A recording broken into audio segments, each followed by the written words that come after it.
Hi guys, I'm going to demonstrate for you how to do a right twist stitch with two different colors.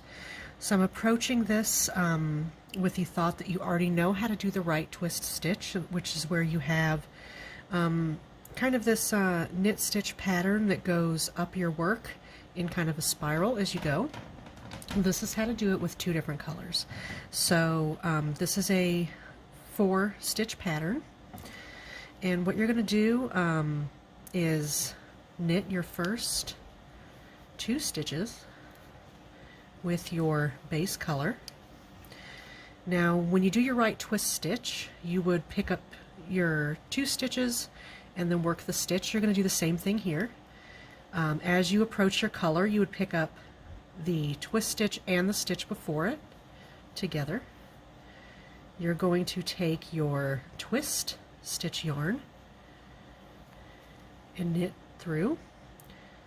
Separate those 2 stitches, go back in, pick up your base color, knit that stitch in between, pull both of them off your needle. So again, you will knit your first 2 stitches in your base color.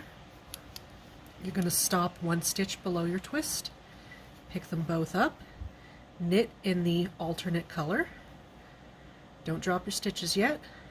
Separate them, go back into that first stitch, grab your base color and knit that, pull them both off. Now as you keep going around, you're going to do it we're in the round here, so you're going to keep doing it the same way, and as you work it up, you will see that this super cool dual color pattern emerges. Now underneath, you will see where you've carried that second color through your row.